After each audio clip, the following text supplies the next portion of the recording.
भाड़ में जाए ये दुख देने वाले लोग। ऐ खुदा मुझे ऐसा बना दे कि मैं अपनी ज़ात में मुकम्मल हो जाऊँ। दोस्तों, जब से ज्योति सिंह ने ये रील डाला है ना, तब से लोगों के अंदर यकीन हो चुका है कि हाँ यार, हकीकत में अब ज्योति सिंह हारती हुई दिखाई दे रही है। क्योंकि एक औरत होने के बावजूद वो औरत हो के अकेले इतना लड़ी है, ये बहुत बड़ी बात होती है। और मर्द जात तो भाई इतने में हार जाता। लंबा टाइम हो गया, बहुत लंबा टाइम।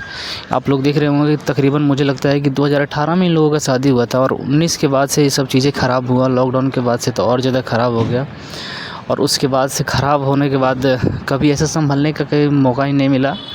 और वो सब चीज़ें पहले जो भी चल रही थी वो तो चल ही रही थी। लेकिन जब पवन सिंह चुनाव लड़ रहे थे, उन्होंने चुनाव में ज्योति सिंह को बुलाया और ज्योति सिंह को बुलाने के बाद एक दूसरे के साथ बोला कि सब कुछ सब ठीक हो गया है। और उसके बाद जो उनको कटाक्ष किया, ये सब चीज़ें ख़राब लगी और ज्योति सिंह अब हारती हुई नज़र दिखाई दे रही हैं।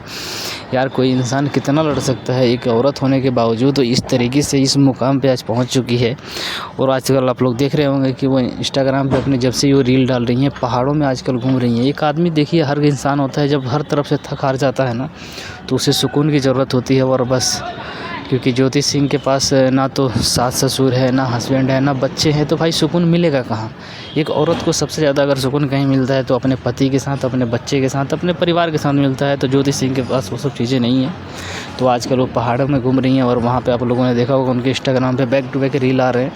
तो ये सब चीज़ें दिखाई दे रही है कि हाँ, ज्योति सिंह भारती हुई नज़र आ रही है। एक औरत होने के बावजूद उन्होंने इतना लड़ा, वो बहुत ही संघर्षशील औरत है। बाकी दोस्तों, आप लोगों का क्या राय कमेंट में ज़रूर बताइए।